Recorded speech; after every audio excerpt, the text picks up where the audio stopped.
ರಾಜ್ಯದಲ್ಲಿ ಗ್ರಾಮ ಹಾಗೂ ತಾಲೂಕು ಮಟ್ಟದ ಭೂ ದಾಖಲೆಗಳನ್ನು ತಾಳೆ ಮಾಡಿ ಕ್ರಮಬದ್ಧಗೊಳಿಸುವ ವಿಧಾನವಾದ ಜಮಾಬಂದಿ ಪ್ರಕ್ರಿಯೆಯನ್ನು ವೇಗವಾಗಿ ನಿರ್ವಹಿಸಲು ಈ ಜಮಾಬಂದಿ ತಂತ್ರಾಂಶವನ್ನು 1 ವರ್ಷದೊಳಗೆ ಅನುಷ್ಠಾನಗೊಳಿಸಲಾಗುವುದು ಎಂದು ಕಂದಾಯ ಸಚಿವ ಕೃಷ್ಣ ಭೈರೇಗೌಡ ವಿಧಾನ ಪರಿಷತ್ನಲ್ಲಿಂದು ಹೇಳಿದ್ದಾರೆ.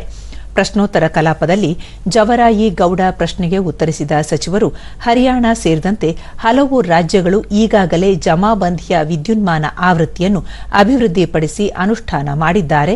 ರಾಜ್ಯದಲ್ಲೂ ಈ ಜಮಾಬಂದಿ ತಂತ್ರಾಂಶವನ್ನು ಅಭಿವೃದ್ಧಿಪಡಿಸಲಾಗುತ್ತಿದೆ. ಇದರಿಂದ ಯಾವುದೇ ಭೂಸ್ವಾಮ್ಯ ಹಕ್ಕು ದಾಖಲೆಗಳ ತಿದ್ದುಪಡಿ ಮಾಡಲು ಸಹಕಾರಿಯಾಗಲಿದೆ ಎಂದು ಹೇಳಿದರು. ತದನಂತರ ಏನಾಗಿದೆ, ಈ ಅನೇಕ ಪ್ರಕರಣಗಳು ನ್ಯಾಯಾಲಯಕ್ಕೆ ಹೋಗಿ ಒಂದು 20ಕ್ಕಿಂತ ಹೆಚ್ಚು ಪ್ರಕರಣಗಳಲ್ಲಿ ನ್ಯಾಯಾಲಯಗಳಿಂದ ಬೇರೆ ಬೇರೆ ರೀತಿಯ ಆದೇಶಗಳು ಬಂದಿದ್ದಾವೆ ಸಭಾಪತಿಯವರೇ.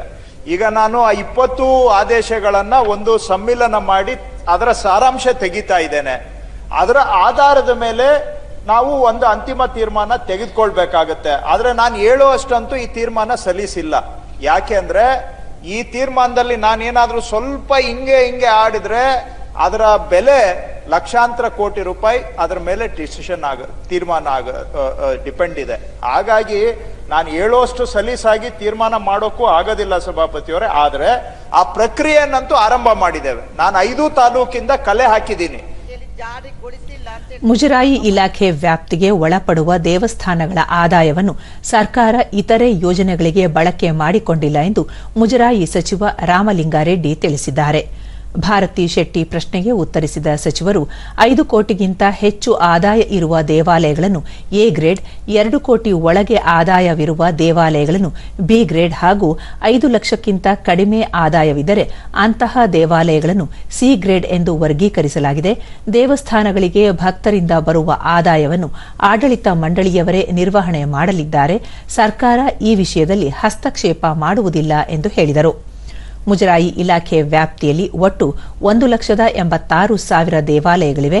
ಇದರಲ್ಲಿ ಎ ವರ್ಗದ 205, ಬಿ ವರ್ಗದ 193 ಹಾಗೂ ಸಿ ವರ್ಗದ 34,166 ದೇವಾಲಯಗಳು ಸೇರಿದಂತೆ ಇನ್ನುಳಿದ ದೇವಾಲಯಗಳಿವೆ ಎಂದು ಮಾಹಿತಿ ನೀಡಿದರು. ಈ ಟಾಸ್ಕಿಂಗ್ ಮಾಡ್ತಾ ಇದ್ದೀರಲ್ಲ ಇವತ್ತು, ಇದಕ್ಕೇನು ಯೋಜನೆ ಮಾಡಿದ್ದೀರಿ?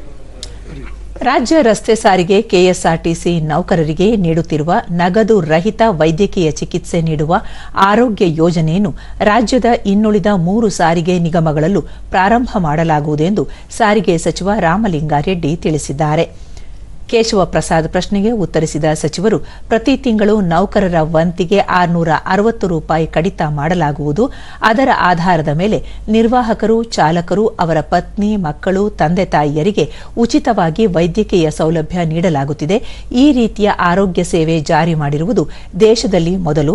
ರಾಜ್ಯದಲ್ಲಿ 250 ಆಸ್ಪತ್ರೆಗಳಲ್ಲಿ ಸಾರಿಗೆ ನೌಕರರು ಆರೋಗ್ಯ ಕಾರ್ಡ್ ಬಳಸಿ ಸೂಪರ್ ಸ್ಪೆಷಾಲಿಟಿ, ಮಲ್ಟಿ ಸ್ಪೆಷಾಲಿಟಿ ಆಸ್ಪತ್ರೆಗಳಲ್ಲೂ ನಗದು ರಹಿತವಾಗಿ ಚಿಕಿತ್ಸೆ ಪಡೆಯಬಹುದು ಎಂದು ಹೇಳಿದರು.